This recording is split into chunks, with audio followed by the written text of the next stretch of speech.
Welcome back, and now we are going to derive one more formula. We are going to derive one concept. Okay, intensity of light का concept. तो सबसे पहले ये बात तो आपको पता होनी है कि इंटेंसिटी ऑफ लाइट अगर मुझे फाइंड करनी है तो which factor of light affects intensity. तो ये पहले समझ लो. लाइट एक इलेक्ट्रोमैग्नेटिक वेव है, जैसे कि मैक्सवेल ने बताया. लाइट एक इलेक्ट्रोमैग्नेटिक वेव है, मतलब लाइट में इलेक्ट्रिक एंड मैग्नेटिक कंपोनेंट्स हैं. उसमें से जो इलेक्ट्रिक कंपोनेंट है that is related to intensity. ये आपने पोलराइजेशन में पढ़ा हुआ है. ओके, इंटेंसिटी को जो अफेक्ट करता है वो है इलेक्ट्रिक कंपोनेंट. कौन सा कंपोनेंट? Electric component. तो इंटरफेरेंस होने के बाद इंटेंसिटी कैसे चेंज होती है? अपने को तो पता है कि इंटेंसिटी एक पॉइंट पे मैक्सिमम हो जाती है, इंटेंसिटी एक पॉइंट पे मिनिमम हो जाती है. पर जरूरी नहीं है ना कि हर टाइम मैक्सिमा और मिनिमा मिलेगा. नॉर्मल अगर स्टेडी इंटरफेरेंस पैटर्न नहीं है तो कुछ भी इंटेंसिटी हो सकती है, बराबर कि नहीं? तो इंटेंसिटी कैसे फाइंड करेंगे? दो वेव जब सुपर इम्पोज हो जाएगा तो उनकी इंटेंसिटी कितनी रहेगी? Let us check. तो consider two waves. Consider intensity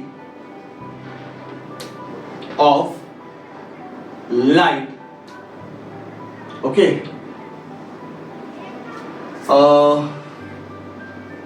consider two waves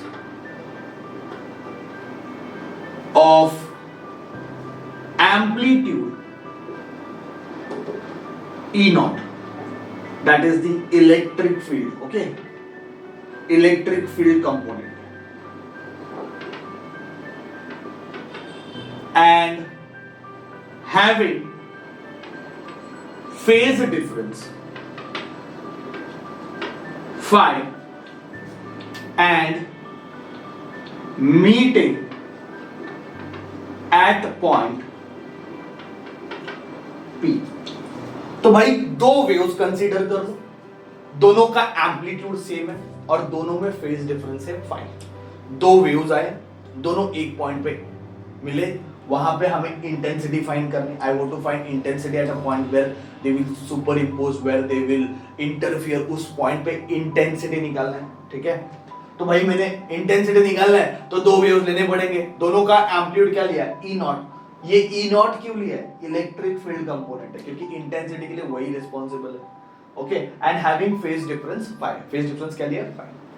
okay, therefore मुझे बताओ E1 ऐसा बोल सकते हैं भाई. E1 is equal to E not sine omega t, और E2 क्या बन जाएगा? E not okay sine omega t plus five.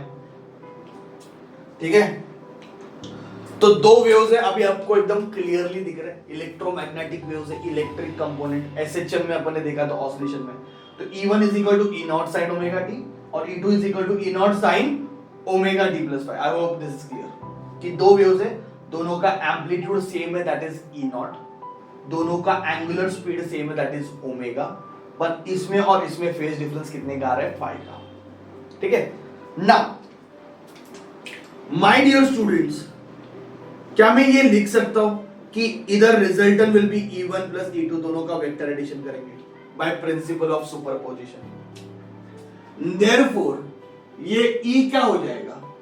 E not sine omega t plus E not sine omega t plus five.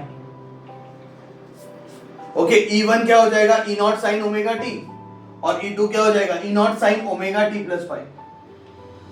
बराबर. ये value मैंने यहां पे क्या कर दी है? सब्स्टिट्यूट कर. अभी भाई E नॉट कॉमन निकाल, अंदर क्या बचेगा? Sine omega t plus sine omega t plus five. ये ऑलरेडी ऐसा डेरिवेशन अपन ने ऑसिलेशन में देखा हुआ है.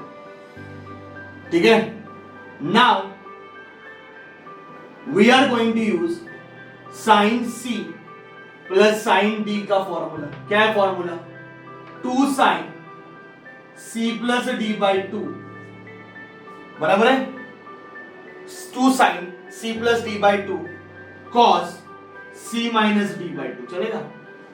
तो ये आपका c है और ये आपका d है। तो साइन c प्लस डी का फॉर्मूला लगाऊंगा, sine c plus D by two cos two sine c plus D by two cos c minus D by two. चलो आओ लगा दे यहां पे फॉर्मूला। तो E is equal to 2 E naught, ये 2 और ये E naught, sine C plus D by two बराबर है cos C minus D by two. अब बच्चों ये प्लस ओमेगा टी और माइनस ओमेगा टी कैंसिल हो जाएगा, तो इसको मैं लिखूं 2 ई नॉट साइन, यहां पे क्या बचेगा omega t plus omega T 2 omega t plus 5 upon 2, और यहां पे क्या बचेगा कॉस माइनस 5 बाई 2। तो सिंपली हम इसको ऐसा लिख सकते हैं 2 ई नॉट साइन, ये 2 ये इसके नीचे लेके जाओगे तो सिर्फ ओमेगा टी बचेगा, है ना, 2 omega T upon 2 is omega t plus 5 by 2 और cos 5 बाई 2, क्योंकि cos of minus theta is cos theta, cos of minus theta is cos theta. तो ये हो गई रिजल्टेंट इंटेंसिटी का इक्वेशन। ओके, ये इंटेंसिटी का इक्वेशन है पहले वेव का, ये इंटेंसिटी का इक्वेशन है दूसरे वेव का। दो वेव्स आ रहे, दोनों आके मिले एक पॉइंट पे, ये पहले वाले का इंटेंसिटी है, ये दूसरे वाले का इंटेंसिटी है, both are travelling, they arrive at the point simultaneously. तो उस पॉइंट पे what will be resultant intensity, तो वो फाइंड करने के लिए ये इलेक्ट्रिक फील्ड के कंपोनेंट को कंसीडर किया। तो ये इलेक्ट्रिक फील्ड का कंपोनेंट है पहले वेव का, ये दूसरे वेव का इलेक्ट्रिक फील्ड है, ये रिजल्टेंट इलेक्ट्रिक फील्ड। इससे मुझे बताओ एम्पलीट्यूड क्या होगा। तो मैंने आपको बताया था कि साइन वाला पार्ट अगर आप छोड़ दोगे तो रिमेनिंग टर्म ये एम्पलीट्यूड होता है। क्या होता है एम्पलीट्यूड।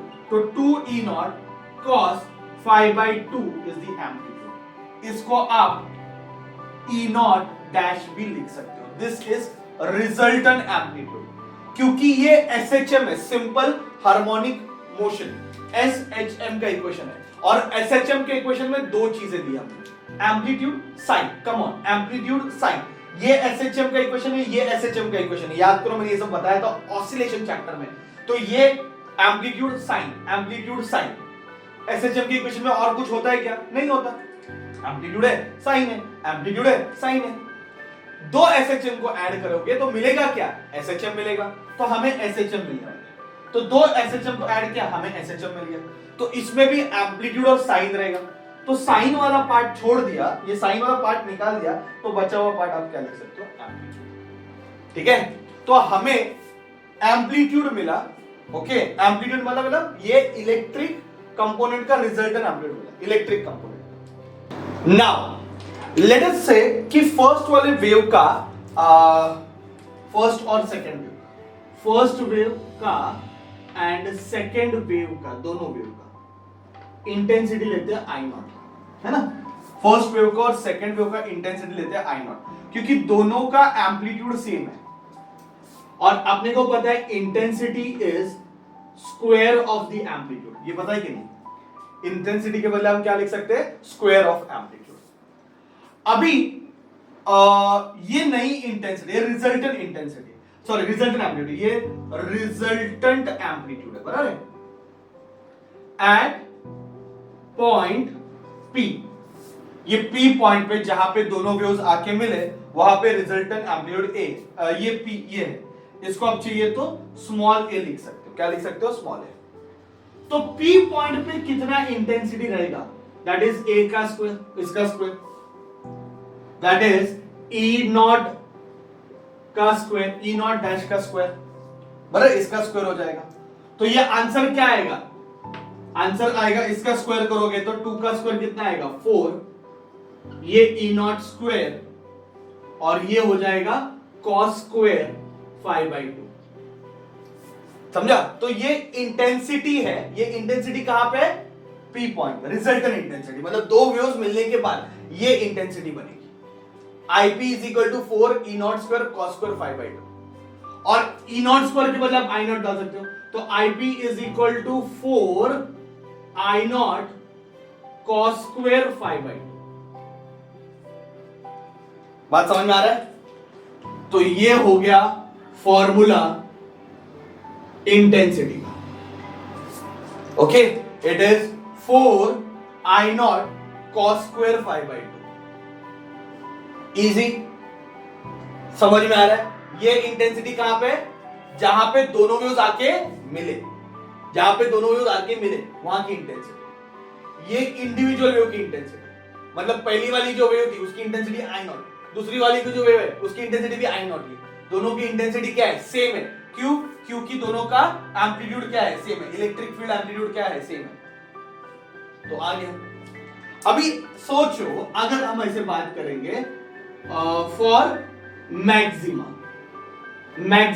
मतलब मैक्सिमम इंटेंसिटी, मतलब ब्राइट बैंड के लिए हमें पता है दोनों में फेज डिफरेंस 0 होना चाहिए। दो वेव जब आके मिलते हैं, अगर दोनों में फेज डिफरेंस 0 है, मतलब crest fall on crest and trough fall on trough, मतलब वहां पे इंटेंसिटी क्या हो जाती है? मैक्सिमम। तो वो कितनी है? तो यहां पे वैल्यू सब्स्टिट्यूट करो 0, तो आई मैक्स, ओके, आईपी के बदले में आई मैक्स लिखता हूं, is equal to 4, what is value of cos 0? cos 0 is 1, तो 4 आई नॉट। बात समझ में आ रहा है? और मिनिमा कब बनेगा? मिनिमा कब बनेगा? तो फॉर मिनिमा, मिनिमा का मतलब है मिनिमम इंटेंसिटी, जब क्रेस्ट जाके ट्रफ पे गिरेगा और ट्रफ जाके क्रेस्ट पे गिरेगा। जब क्रेस्ट जाके ट्रफ पे गिरेगा, ट्रफ जाके क्रेस्ट पे गिरेगा, तो फाई की वैल्यू हम कितनी डालेंगे? पाई। 180 डिग्री है ना, अपोजिट में रहेंगे, अपोजिट फेज में। अपोजिट फेज मतलब क्या? Phase difference pi. तो यहां पे पाई डाल दो, तो ये π/2 हो जाएगा। π/2 मतलब कितना? 90। What is value of cos 90? 0, तो ये पूरा 0 हो जाएगा। तो बताओ मिनिमम इंटेंसिटी कितनी है? 0 है। और मैक्सिमम इंटेंसिटी कितनी है? 4 × I नॉट है। So that is overall derivation for intensity. ये हमने डिराइव करके निकाला कि भाई दो वेव्स जब किसी पॉइंट पे आके मिलेंगे तो वहां पे इंटेंसिटी कितनी हो। When two waves arriving at a point superimpose, what will be the intensity, resultant intensity? 4 I naught cos square 5/2। ये फॉर्मूला है। अगर सेम फेज में आके मिले तो भाई इंटेंसिटी मैक्सिमम हो जाएगी, पॉइंट ब्राइट हो जाएगा, और अपोजिट फेज में आके मिले तो इंटेंसिटी मिनिमम हो जाएगी और पॉइंट डार्क हो जाएगा। आई hope this is very clear. और सारे स्टेप्स देख लो, ऐसे डेरिवेशन हमने बहुत देखे हुए हैं। करना क्या है? लिखो 4 से 5 बार, क्योंकि इंपॉर्टेंट है, एग्जाम में पूछ सकते हैं। इंटेंसिटी, रिजल्टेंट इंटेंसिटी, जब दो वेव्स सुपर इंपोज होते हैं तो इंटेंसिटी ऑफ लाइट बोलने से अच्छा मैं इसको resultant intensity of light, okay, when two light waves superimpose. ठीक है? सो अच्छे से कॉपी डाउन कर लो, डिस्क्रिप्शन में तो दिया ही है, पर खुद के नोट्स बनाना हमेशा अच्छे रहते हैं। ठीक है? Thank you very much my dear students.